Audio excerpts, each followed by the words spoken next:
Round 10. Well, these are tense moments here in round 10. 3 to go.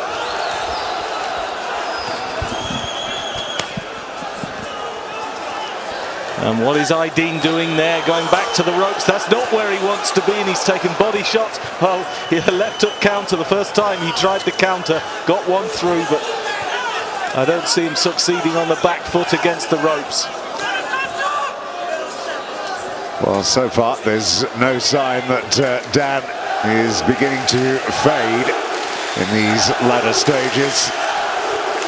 Well, I thought he got hurt in the 8th, he regrouped in the 9th, I thought he just about shaded it, but it was close. But he looks as if he's got his spring back here at the start of the 10th, doesn't he? Well, this is one-way traffic for the opening 40 seconds of the 10th round, and this maybe when Aydin's got to start to think about making a big impression these final 3 rounds. It could still be won and lost here for either of these fighters. And whereas Dan's work rate has been impressive throughout, Aydin's has not. He's been mooching around the ring, looking for this big one-shot finish, maybe. Maybe believing that he had the power to worry and trouble, and indeed he has. We've seen it, but it's been so infrequent. I think he's got to learn here that at the top level or close to it, you need more than just one shot power. You need to be able to work your way through a fight. You need to be much more subtle than that. You need to know when to apply pressure, when to take the advantage that your power has given you. It's as if he's expected Dan to fall over when he's hitting with the right hand. It's not going to happen. It'd be good to see the punch stats from this fight, if indeed they exist. Again, wild swing with that right hand is just nowhere near finding its target. Shorter right hand does find its way through, but the work rate is huge from Dan, and it is impressive. Again, he might not, and we've said it throughout the course of the fight, he might not have the power, but it's almost 3 to 4 punches landing before one comes in return. Yeah, he's scoring with them. I mean, not everything, and there you see 4 punches landing on gloves. Okay, sometimes he does that. Then he drills one through the middle. Then he puts one round the outside. He's mixing them up. Body shot, one missed, one landed. Aydin did nothing.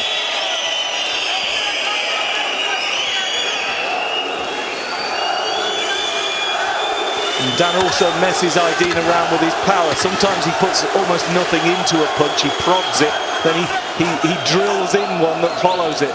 And here he's just bossing Aydin about in this round.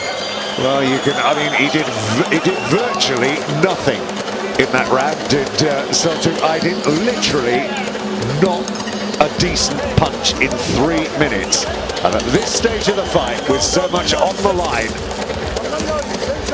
That was early in the round, wasn't it? That was that one left hook off the ropes, but he couldn't really repeat it. Dan just ignored it and got on with the business. Well, that round passed very fast for me. I'm sure it was 3 minutes, but maybe I'm getting too excited. And I just think this is a fascinating fight now. Fascinating to see how the judges have got it. We've still not been told how they had it after 8 rounds. I'm not sure how many people heard the announcement, frankly. Well, this fight will be being seen in the States. Aydin's had television exposure over there before. A couple of fights of his have been screened live on Showbox, the Next Generation series, which we've seen a couple of times here over the last few years, which tend to showcase some of the best new upcoming unbeaten talent, of which Aydin was one of. Well, I think this is great exposure for Jojo Dan, as he's calling himself these days as well. You know, the Romanian based in Montreal. He's 28 years of age. He's a bit of a slow-burning career, you know, alongside the higher profile people like Lucien Boutte. He's learned his job. Once again, getting to work behind the jab. The rhythm that has been barely broken throughout the course of the fight. Yeah, it's the same pattern from Dan, and you can see what he's about, and the right hand from him there got through. Yeah, a lot of the stuff Aydin has blocked, but he spent too long thinking, oh, I've got to block this. As in here, blocking most of that, but doing nothing. Well, this could turn out to be something of an anticlimax for this huge crowd that's turned up here. Well, he is at home. There are 3 experienced judges, but are they seeing it the same way that we are? I don't know. Yeah, and as of course, well, you know, different fight you see at ringside to the one you see on your television screen, that's for sure. Sometimes that's true, and sometimes even on different sides of the ring you can see something entirely different. I lost count of the number of times that's happened. The whole of one side of the ring have been convinced one man's won, and the whole of the other side have just wondered what on earth they were talking about. And it's getting slower and scrappier on the inside, but I think Dan's just got more left at the moment. But you wonder why the energy seems to have sapped from Aydin, because it certainly isn't on what he's put in. I think it's... now, what's happened here? Nothing there. He just turned and he just fell off balance through the ropes. The crowd getting excited. Yeah, a couple of right hands. Maybe he took a right hand on the way in. I don't know. Again, it's that right hand that causes the damage for Daniel, and there is a bit of hanging on there, and you just can't help but wonder what would have happened in this fight earlier on if there had been more of it from Aydin. Well, I don't think he was badly hurt there. I think he just chose to fight on the inside. It's scrappier. He's a bit more tired, certainly, but he's getting his punches off. Like that one, the left hand around the side after he almost measured him with the right hand. Final few seconds, the crowd back onside. And Aydin just trying to let the right hand go, but nearly took out the referee there. Ian John Lewis was a fighter in his day, but it must be a while since he took a right hand. Well, look at this, he's going toe-to-toe, and Daniel standing his ground. An ovation at the end of the round, deservedly so, but again, it's a difficult one to score. Well, I may be out of line, but I've got Dan 4 points up going into the last round. I just think I just prefer what he's been doing. And there's a worried look on the face of the promoter, Ahmet Erner, as well, who's obviously Aydin's promoter, not Dan's. One unbeaten record will go. And there was that incident where he just moved out of the way, Aydin, and Dan just in his tiredness, he sprawled through the ropes, took a left hand that was glancing off the side of his head, but nothing serious. It's almost at times you wonder whether what he uses his left hand for, Aydin, because it hardly has ever seen the light of day in this fight. It's almost completely imbalanced. Yeah, you're right. He just keeps winding that one up, and he lands it every so often, but he surely knows he's got to have more than that. So it's been an intriguing fight. Hasn't been a great fight. Certainly hasn't been a classic. I think we thought we'd get something a little bit different to what we've seen. Certainly from the home fighter, SELCUK Aydin. Yep, I've been disappointed in Aydin, but there's nothing wrong with his heart, his effort, his persistence. He's keeping on going, but then he is at home. He might believe he's winning the fight. Who knows? I don't think he is. But you wanted to see that he'd learned that there's more subtlety since the last time we saw him. Well, there isn't. Dan, I think he's been pretty good. He needs more power to survive at the very highest level. But he's done a decent job here.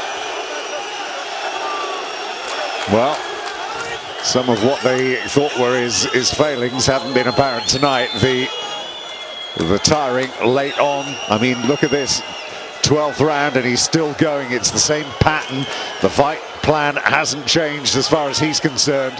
He's doing what he has done right the way since the beginning of the fight, including the opening round when he suffered that flash knockdown.